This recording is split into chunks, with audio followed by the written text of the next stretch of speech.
Hello, MotoAmerica fans. Welcome to this latest edition of Off Track with Carruthers and Bice. I am Bice, and Carruthers is on the other side, and we have our guest today at Road America, and we're actually at the track where this guy in the middle raced his very first race in America, I think, in the MotoAmerica series for sure, right? Yeah, 2016, first race here in this championship, and yeah, it kind of kickstarted everything for me and led me to where I am here today. And this is Mathew Scholtz, of course, Westby Racing Superbike rider. This is an interesting track, not only because it's his first race here, but it's been up and down a little bit, I think, for you. I mean, you like the track, I know, but sometimes you haven't had the greatest luck here. Some of it, I think, is luck, wouldn't you say? Yeah, I mean, it's definitely one of the best tracks in this country. It's a fast-flowing, beautiful track, but yeah, the results of me have been a little bit up and down. This track was funny for the Westby team. And you know, we talk about Dane a lot, and Dane used to do pretty well here. For some reason, it's the fans, I think, but you probably feel that too when you come here. The fans that are at this track really gravitate, I think, towards your team, and by virtue of that, you as well. So I think you got a lot of followers here, don't you think? Yeah, I mean, I know that 2017, when I fully signed for the Westby Racing team, there were a bunch of guys that were a huge following of Danes, and you know, they came up to me. They always sit up at the bottom by the carousel corner, and you know, I go over there and hang out with them, sign their tents, and you know, have a beer with them afterwards on Sunday. So you know, the fans are very, you know, welcoming in this part of the country, and I know that not just for me, but for all the other riders, it's one of the circuits that we look forward to actually racing at. Yeah, you know, a couple things I want to say. For one thing, coming into this round, Mathew is 4 points out of the championship lead. So last year he finished second in the championship and actually had the best season that he's ever had. I mean, he was fully healthy, doing well after an injury the year before, but had a great off-season of testing. So we're going to talk about that a little bit, but I also want to talk to Paul for a minute here. Paul's feeling a little under the weather. So if you notice his FM DJ voice, it's because he's the guy at night, the Barry White, who wants to say, you know, love to love you, baby, or whatever. I smoked a bunch of cigarettes last night. Yeah, you just be careful, Paul. At least it's not the C word. So I'm good there. It's not. No. It's just that good old-fashioned head cold that makes you feel like crap. It's what happens when these California guys come to these California guys come to the Midwest and they can't handle the climate difference. I mean, it's a comfortable, probably 68 degrees or something outside right now, but Paul's freezing to death right now. Oh, it is cold, and well, it's cold over there. But I actually think I got sick in California, not here. But that's true, you did. You brought it here, bringing the California cold out here. So anyway, we'll get through it.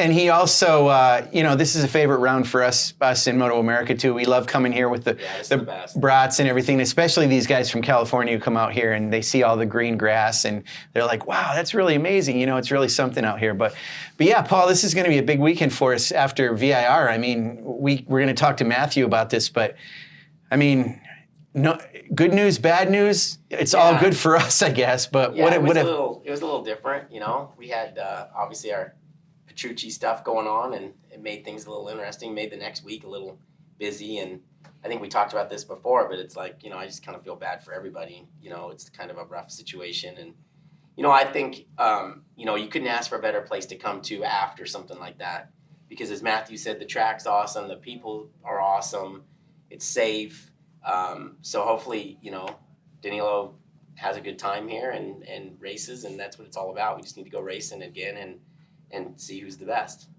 So Mathew, at VIR, you had a great round and there was a little bit of adversity. And I want to talk about that a little bit, as well as kind of going back. I was thinking about the Coda round. You and Petrucci were kind of dicing it up quite a bit. And then it seemed like in one or both those races, the tires went off a little bit and you kind of couldn't keep up to him, or he got past you. Yeah. This time at VIR, you took it to him in both races with arguably two different motorcycles, and you made it happen in both races. So tell us about that battle and how you handled that whole thing. Well, the second race on Sunday was, I think, more of a battle. The first race, I think Petrucci might have dropped off a little bit more. He ended up a couple seconds back, you know, so I didn't really battle with him there. But Sunday, he passed me 2 or 3 times, managed to pass him back, but yeah, it was a really hard race, for maybe 15 laps, consecutively. I had plus 0 on the board. I could hear his bike, I could hear Cam's bike, so it was a very mentally draining race, but somehow I kept them back there and finished second, so it gave me lots of confidence there that we were able to kind of beat them both in a head-to-head battle, and yeah, I just kind of want to just build on that for the rest of the season. And the bike that you crashed, the bike you crashed in Sunday morning warm-up, you couldn't race that bike on Sunday, so you went back to essentially the backup bike, which was the old style bike, yes. Right, which was kind of set up a little bit different, but you managed to handle it no problem, adapted to it. Now that we're back at Road America, you're going to be back on the bike that had some improvements that you didn't have in that race 2 at VIR, correct? Yeah, I mean, the settings were the same, from the traction control, shocks and everything else, but it was more the shape of the tank and where the fuel sits, because we kind of had the old school tank where all of the weight of the fuel would be in the front. So for the first couple of laps, you're kind of just smushing the front tire, running it out wide in corners, kind of hard to kind of finish turns. And so we kind of did more of what the Attack guys and the Ducati guys have now, where they kind of put more of the fuel underneath the seat. So it kind of balances the bike better.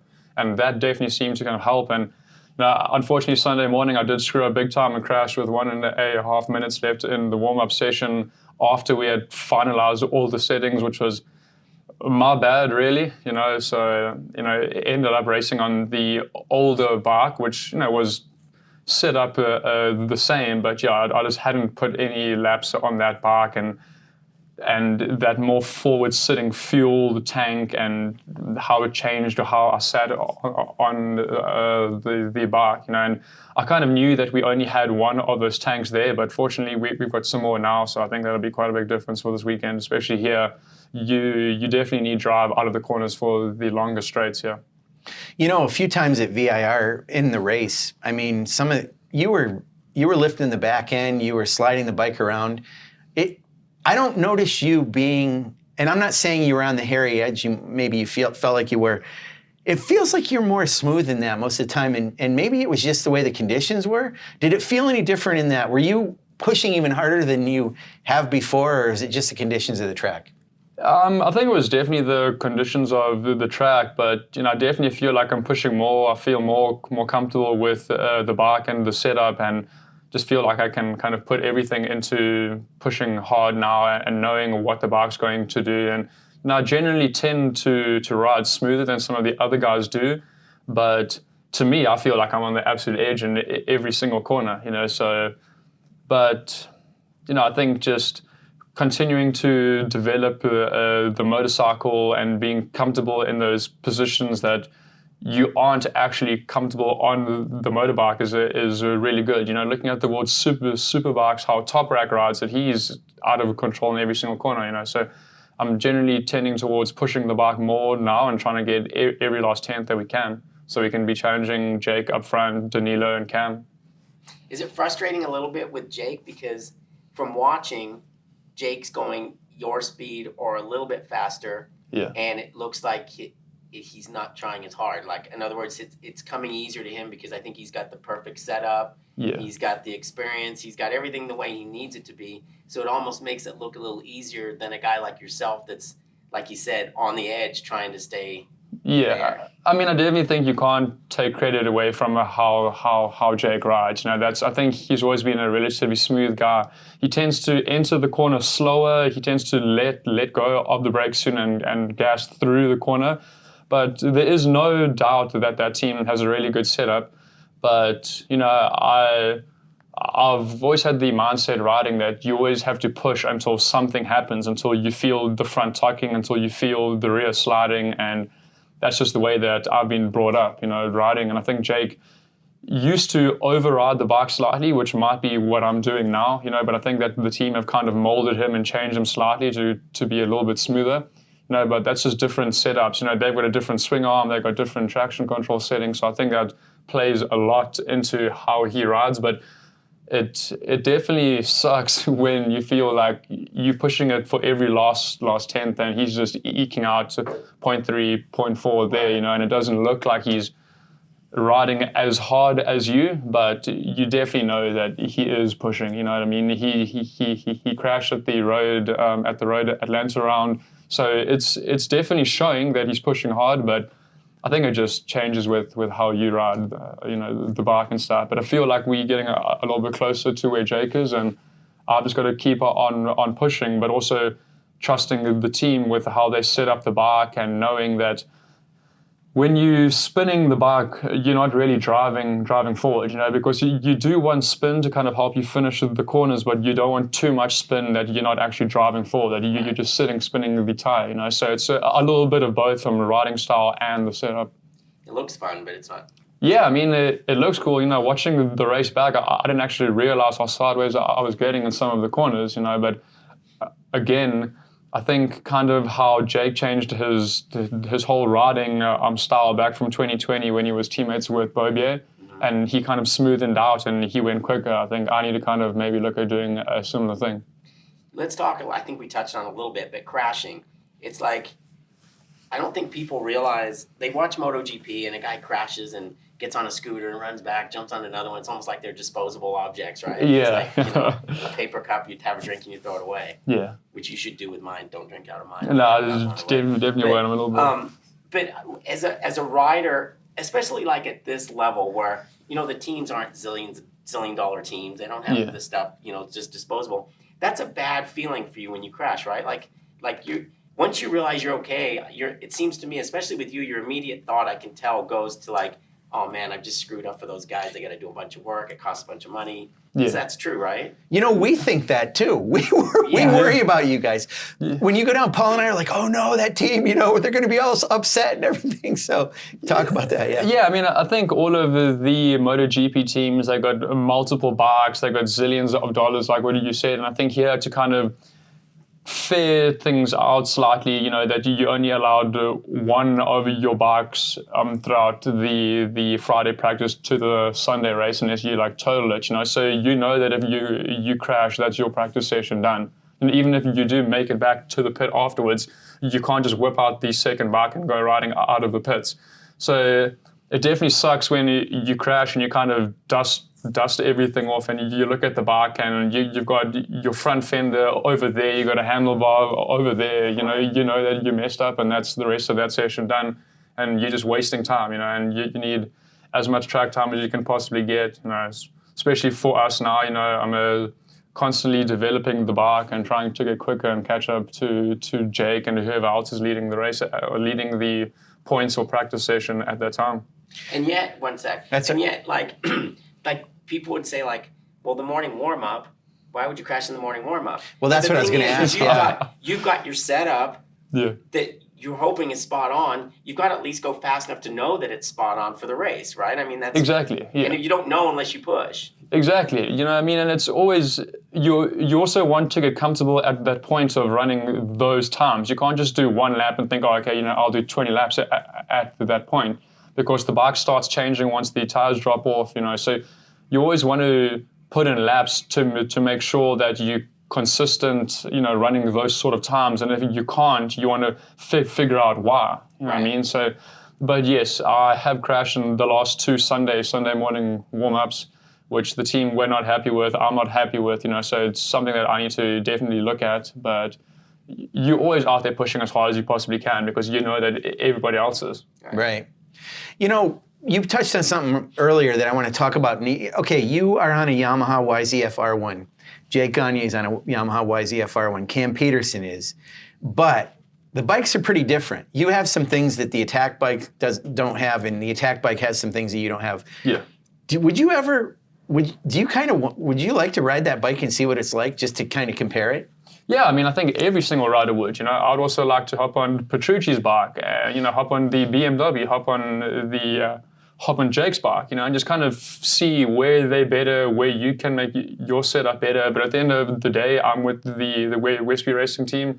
That's the package that we have, and I'm just trying to make that better and challenge to get wins for my team. Yeah, and you're always changing things. I mean, you talked about the tank. That tank is not something that Attack has. So you guys have kind of gone in your own direction with that. I mean, it's all Yamaha, but at the same time, it's like you're you're a privateer team. You guys are free to do a lot of different things. Yeah, I mean, I know that they do help us out when we did struggle at tracks last year. They help us out with a couple of things, but by no means are they giving us their settings, or or they like, oh, okay, you're not running half a second off. Let me help you here so that you can catch up to our guys. I definitely know that the Yamaha manufacturer wants a 1, 2, 3, but obviously Richard wants his team to do as well as they possibly can. I know that my team are trying to give me the best package that I can win races. So there is help, but by no means are we giving each other secrets to beat their own guys. Right. So let's talk about this. Cam and Jake are teammates. Cam benefits from having Jake on that team. Yeah. Jake benefits from having Cam on that team, I'm sure. You got nobody. Yeah. Could you benefit from having another teammate? Maybe that's a no-brainer question to ask you. Yeah, I think so, because it definitely helps when just, let's say, you're half a second off of Jake, and if you you can go look at his data and see, okay, in corner 1, 2, and 3, I'm running the same sector times, but in corner 4, I might be braking sooner, I'm getting on the gas later, so you can directly see where you're losing time. Whereas we just have a broad view of, okay, in sector 2, I'm losing this much time, in sector 3, this much time. But it could be in multiple corners, it could be in a single corner. So it definitely hinders us slightly, but, that's just the situation of how things are, and, we just try to work and get faster overall. So if you were sharing information, yeah, you'd see not only he's faster there, but why he is, because he's doing this and this. Yeah. Whereas now all you can do is look at the times, really, and not. Yes, yeah. Okay. I mean, I'm just generally looking at the sector times, but, sector could have 5 or 6 corners, you know what I mean? Right. So I have to kind of guess, where am I quicker, where am I losing time? I could be braking later, but he could be getting on the gas 2 or 3 bike lengths sooner, so he could be overall 0.1 quicker in that corner. But I might think that I need to be braking later, which might hinder me there. You know what I mean? So it would definitely help. But at the end of the day, I'm very happy with my situation, and I just need to get better. Overall. Now I always have the mindset of, if you had to put Quartararo or Marquez on my bike, they would be quicker. Generally speaking, so that's just the way that I look at it. No. So, God, my voice. Getting second. Yeah. Like, you're sick of it, right? I mean, everybody in the paddock that's getting second or worse thinks second would be great. Right. Yes, yeah. But if you're second, then second sucks. Yeah. And that's the way you feel right now, because you've been second in every race this year except for the race you didn't finish. Yeah. And like I said, that's a hell of a lot better than third, fourth, fifth, or sixth. But sometimes doesn't second seem more frustrating than third? Well, I mean, I would rather be second than be third, but yeah, it definitely sucks to be the guy that's always coming in second, and we always have that mindset of what could we do better to be challenging Jake, Petrucci, whoever wins, and think, why couldn't we have been there? But at the end of the day, we're still in the championship fight. I've got multiple Superbike wins, so we know that we're capable of it. We just have to try and figure out why, whether it's me riding, whether it's set up, and just keep on pushing, developing the bike, and hopefully one day get there. You obviously have a ballpark setting. Yeah. You're to the point now where you're just making little changes, trying to find a little bit more time. For the most part, yeah. Okay. Yeah, and you also got to be careful you don't go down some rabbit hole that... Yeah, exactly. Just kind of going back to what you guys were saying with having a teammate. You can kind of bounce setups off of what the other guy's doing or what he feels better, whereas we can just kind of maybe follow setup that I might feel a lot more comfortable with and get quicker, but it might be hindering us more in different spots. So it's a little bit difficult, but we definitely do have a window that we try to keep ourselves in and not go out of too much, but I think every single bike has that sweet spot that you kind of want to keep it in. We talked to Corey Alexander last week on the podcast, and something came up that I want to talk to you about. So the one thing a little bit lost in this whole thing with Danilo Petrucci in race 2 at VIR is the fact that he was trying to get second place at the finish line. Yeah. He was not giving up. He wasn't settling. He didn't want to settle for third. Yeah. When you are out there, well, first of all, did you expect that he was going to try to do that? And when somebody's behind you, when they go past you, does it surprise you? I mean, sort of. Like, you generally know where most of the passing spots are on every single track, and I kind of could hear his bark on the final couple laps, so I knew that he was right there, and I knew that he hadn't passed me up until that point, and the only place that he could have gone by me was the slipstream coming up to the line. So I mean, I did the usual line, tucked in as much as I possibly could, and just held it flat out until a couple hundred yards past the finish line, just to make sure that I did everything I possibly could to get second. Right. Well, it's funny because when you look at the first one we saw was Jake in front, and he's kind of looking back with his hand up, and then you see you and Cam, and you guys are all kind of talking, and I guess I'm sure you were talking about what happened to Danilo. You were discussing what you saw, right? What did you see? A cloud of dust? I didn't see. I saw nothing really. You know what I mean? I pulled up next to Jake, and he just kind of mentioned that Petrucci crashed, and I looked back, and Cam was kind of telling me that he had crashed at that point, and I didn't know if it was one lap prior to that, or if it was on the start-finish straight, or what actually happened. But I didn't see his bike or him after the finish line. I was more just happy that I managed to kind of hold everyone off and take second place.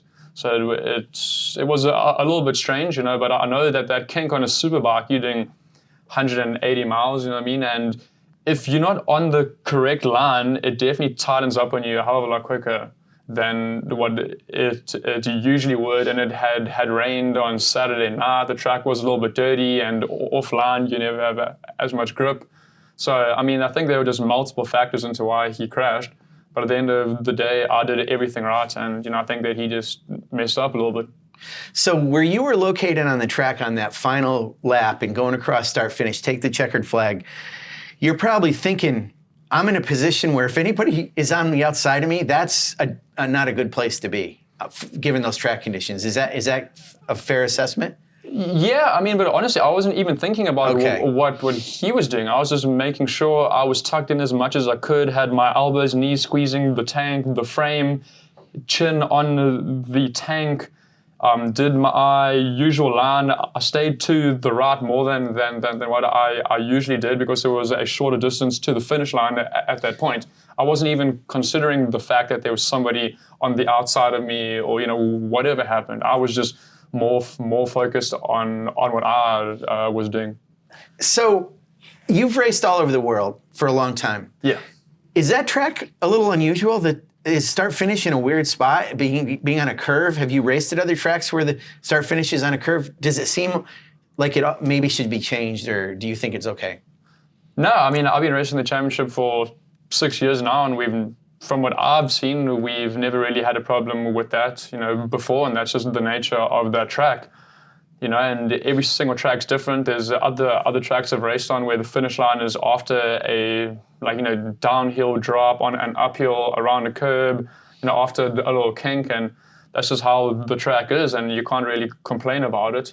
That's just how things are, and you just have to take it as it is. Let's think back to 2016 and really more 2017, I think, because that's when 2017 was when you were pretty much fully on Westby racing for the first year. But you joined kind of a little bit, a third of the way through the season in 2016 with, I'll mention Rapid Transit was the team you were on. Yeah. So when you went to these tracks for the first time, and I know you're going back a few years, we're talking like 6-7 years. Yeah. Do you remember going to these tracks and thinking, wow, this track's not like anything I've ever been on before, or I don't know about this track, or I love this track? I mean, what were your reactions as you went to each track?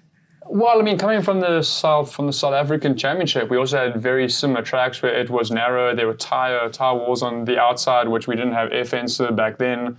Then going all the way back to 2008, riding in the Red Bull Rookies Cup, we kind of raced on the MotoGP circuits, which are always safe. But then when I raced in national championships, in the Spanish Championship, the German Championship, Italian Championship, every national calendar has tracks that aren't MotoGP prepped circuits, where you've got these hundreds of yards of runoff afterwards, you know what I mean? So I think I've always been on tracks that aren't perfect, you know what I mean? So it's never really been a big thing for me. And I don't really take too much notice to those kind of things. I'm more just focused on my job and how I can be quicker around that track. But yeah, I mean, it's definitely gets in your head, a little bit when you can kind of see the walls, right there or something. But at the end of the day, what am I going to do? Go and pick up a spade and go and dig out some more gravel trap? No, I'm just there riding. Right. One other thing I want to ask you, Mathew, is this is common to any rider. The bike is different at the end of a race than it is at the beginning. Obviously, you talked about the tank now and how the tank puts the center of gravity in a little different place, but also your tires go off during the race. Do you like the way a motorcycle feels at the beginning of the race or the end of the race?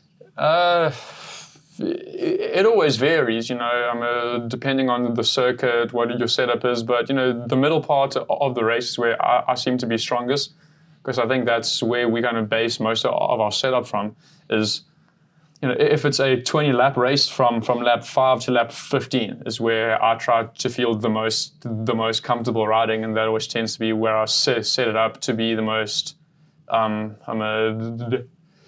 efficient for me. But it always changes, depending on the circuit length, conditions of the track, and everything else.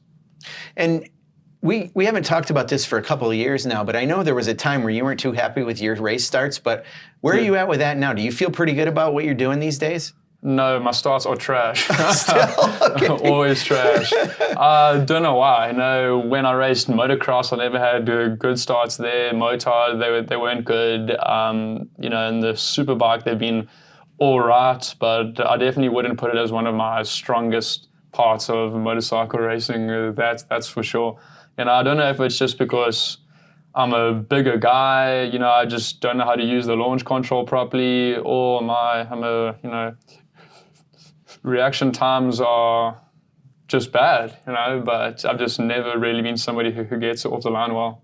But I remember, and Paul can remember this, when Cameron Bobier years ago would always be like, I kind of want to start a race and see where everybody's at, and then, I'll go for it later. Well, he completely changed that mentality, and it's obviously now that he's in Moto 2, he knows from the go, you got to go, and you do that. Yeah, well, like I said, I don't know if it was the setup that we had with the fuel being a lot more forward, but I always seem to struggle on the opening couple of laps. But that's tended to be something that's happened throughout my whole racing career, and it's something that we've been working on now because looking at the last year or two, that's where Jake makes up most of his time. So we know that I need to get better there, and I'm trying to work on it, but it's obviously a work in progress right now. Well, 4 points out of the championship lead, and that's to tie with the leader right now, who is Danilo Petrucci. We'll see how he does at this track. Mathew, as we said, has been racing here since 2016 at this particular track. We'll see how it goes, but good luck to you this weekend. Yeah. And thanks for being on, Paul, hanging in there with the voice and everything. That was all good. Paul is barely surviving, but we got it. We made it happen. And if you want to hear more of Paul's voice, tune in late at night on some rock station, and you can hear him spinning the tunes. That's it. But thanks for joining us from MotoAmerica. We're looking forward to this weekend, as I'm sure you are too. Make sure you watch us on MotoAmerica Live Plus, as well as our broadcast schedule that's on our website. And I want to make a shout out to the corner workers. Again, we always need corner workers, and it's a volunteer system. And as I say, it's always the best seat in the house. Mathew can say that. He sometimes gets to know the corner workers a little bit. And I visit them a little bit too much, apparently, yeah.